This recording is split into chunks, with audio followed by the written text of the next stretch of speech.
साथियों नमस्कार। श्री गणेशाय नमः, मातृ सरस्वती नमः। आज मैं 10वीं बोर्ड परीक्षा 2026 के लिए संस्कृत विषय के अंतर्गत संस्कृत व्याकरण में शब्द रूप याद करने का आसान तरीका और सीखने का आसान तरीका बताने जा रहा हूं, जिससे आपको याद करने में काफ़ी सहूलियत होगी। और एक शब्द रूप के अंदर कैसे एक रूपता बनी होती है जिसे याद करने में आसानी होती है, और विभिन्न शब्द रूपों के अंदर भी कैसे एक रूपता बनी होती है जिसे याद करने में आसानी होती है। इन सारी बातों पर ध्यान देना है।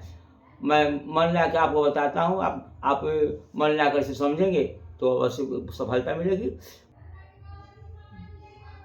तो देखिए कैसे मैं बता रहा हूँ, ध्यान दीजिएगा। देखना है आप लोगों को कि शब्द जो है दो तरह के होते हैं, पुल्लिंग और स्त्रीलिंग। और पुल्लिंग और स्त्रीलिंग ये सब पुल्लिंग और स्त्रीलिंग दोनों शब्द रूप हैं। सो अ के आधार पर, आ के आधार पर, हर्षी दीर्घी, हर्षु दीर्घी, ए है ओ अंग के आधार पर कैसे चलते हैं, इन बातों पर भी ध्यान देना, इसे मैं बता रहा हूँ। इससे विशेष समझ होगी तो आपको याद करने में आसानी होगी।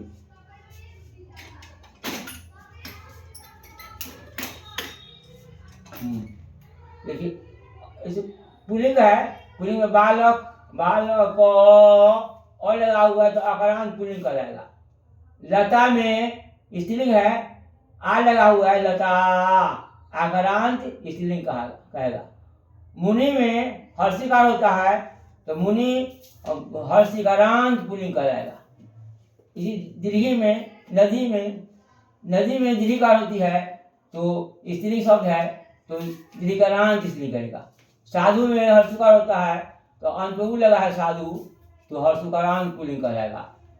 अच्छा, इसी तरह से विभिन्न रूप सब चलते हैं, मैं बता रहा हूँ, उसे ध्यान से समझेंगे।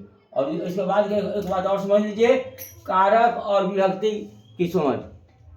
कारक 8 हैं: कर्ता, कर्म, करण, संप्रदान, आपादान, संबंधिकरण, संबोधन।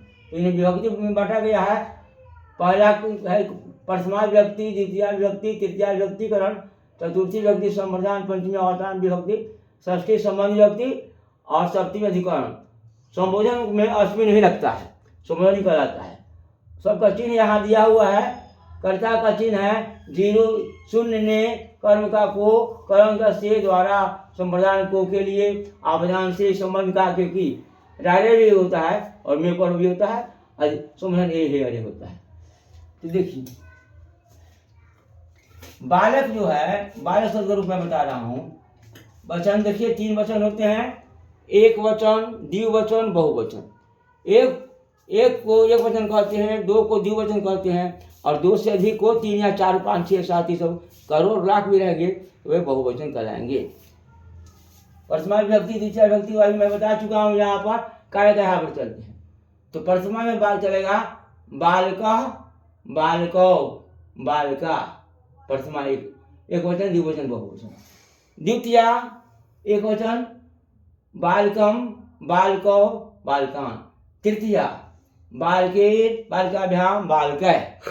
देखिए यहाँ पर द्वितीय में बालको यहाँ भी है, यहाँ भी बालको है, दोनों में समानता है, याद करने में आपको आसानी होगी।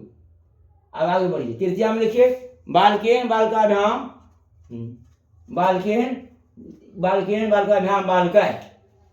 चतुर्थी देखिए बालकाय, बालकाभ्याम, बालकेभ्य। पंचमी बालकाय, बालकाभ्याम, बालकेभ्य। देखिए यहाँ पर तीनों में तृतीया, चतुर्थी, पंचमी में एक रूपता है, बालकाभ्याम, बालकाभ्याम, बालकाभ्याम। इस तरह से एक रूपता और दूसरा शब्द रूप में भी आपको मिलेगा जो याद करने में सहूलियत होगी। और यहाँ देखिए बालकेभ्य, बालकेभ्य, चतुर्थी, पंचमी में दोनों में एक रूपता है। इसको भी आसान याद करने में आसानी होगी, अभी आसान तरीका है। इसको षष्ठी है बालकस्य, बालकयो, बालकानाम। सप्तमी है बालके, बालकयो, बालकेषु। देखिए यहाँ षष्ठी और सप्तमी में एक रूपता है, बालकयो यहाँ भी, बालकयो यहाँ भी है, याद करने में बहुत सहूलियत होगी। अच्छा, बालकेषु ठीक है। संबोधन में है प्रथमा का ही आता है संबोधन में। जैसे पहला है यहाँ बालका था, लेकिन बालका नहीं जाकर केवल बालक आया है। द्वितीय वही बालको आया है, तृतीय वही बालका आया है। देखिए वहाँ संबोधन और प्रथमा में एक रूपता है, प्रथमा विभक्ति का है। तो इसी तरह से जिस पुल्लिंग शब्द के अंत में अ लगा रहता है वह बाले के यहाँ पे चलेंगे। राम, गौज, मोहन, कुमार, मदन, देव, दानव, असुर, असुर, मानव, नर इत्यादि जिसके अंत में अ लगा हुआ है सब इसी बालक के आधार पर सब रूप चलेंगे। अकरांत इसको कहा गया है अकरांत पुल्लिंग शब्द बालक, इसमें अकरांत पुल्लिंग शब्द चलेंगे सब पर। किसी को लड़का का नाम होता है एगो रमेश, दिनेश, गणेश, सुरेश, अखिलेश, रविंद्र, महेंद्र, सुरेंद्र, वीरेंद्र, धीरेन्द्र, सब के अंत में अ लगा हुआ है ना, तो सब बालक के यहाँ पर चलेगा। इसमें याद करने में बहुत आपको सहूलियत होगी, एक रूपता है। अब देखिए लता शब्द का, लता स्त्रीलिंग शब्द है, आकारांत स्त्रीलिंग शब्द लता। तो आकारांत स्त्रीलिंग शब्द के रूप कैसे चलता है देखिए। प्रथमा लता, लते, लता। द्वितीय लताम, लते, लता। देखिए यहाँ एक द्विवचन प्रथमा द्वितीय में एक रूपता है, जो याद करने में सहूलियत होगी। और यहाँ बहुवचन में भी प्रथमा द्वितीय में एक रूपता है, लता, लता, याद करने में आसान होगा। तृतीय लतया, लताभ्याम, लताभि। चतुर्थी लतायै, लताभ्याम, लताभ्य। षष्ठी पंचमी लताया, लताया, लताभ्याम, लताभ्य। देखिए यहाँ पर तृतीया, चतुर्थी, पंचमी में एक रूपता है, जो याद करने में आपको सहूलियत होगी। इस तरह से विभिन्न शब्द रूप में होते हैं। और लताभ्य, यहाँ भी लताभ्य। देखिए इसे मिलाइए, यहाँ प्रथमा द्वितीय मिल रहा था, यहाँ भी मिल रहा है। यहाँ तृतीया, चतुर्थी, पंचमी मिल रहा था, यहाँ भी मिल रहा है। यहाँ चतुर्थी, पंचमी मिल रहा था, यहाँ भी मिल रहा है। देखिए पंचमी हो लताया, लताभ्याम, लताभ्य। षष्ठी लताया, लतायो, लतयो, लतानाम। अच्छा, तो यहाँ देखिए पंचमी और षष्ठी में एक रूपता है, और यहाँ पर पंचमी षष्ठी में एक रूपता नहीं है, लेकिन यहाँ पर षष्ठी सप्तमी में एक रूपता है।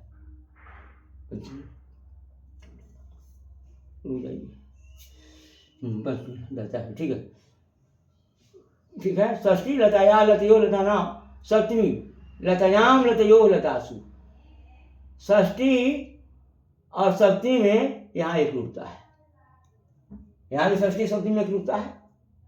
अच्छा, लतासु में यहाँ पर दंत सा देख रहे हैं, और यहाँ मूर्धन्य सा, और आ रहने पर दंत सा हो जाता है।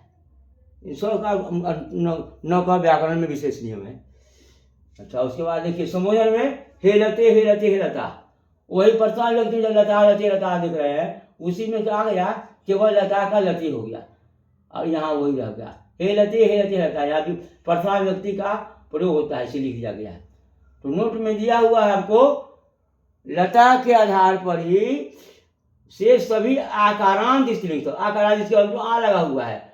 रमा, शोभा, आशा, माला, कृपा, इन सारे शब्दों चलते हैं। गीता, सीता, मीना, रमा, बालिका, श्यामा, सीमा, अजा, रेखा, ममता इत्यादि शब्दों के रूप जो आकारांत स्त्रीलिंग है, इसी के यहाँ पर चलेंगे।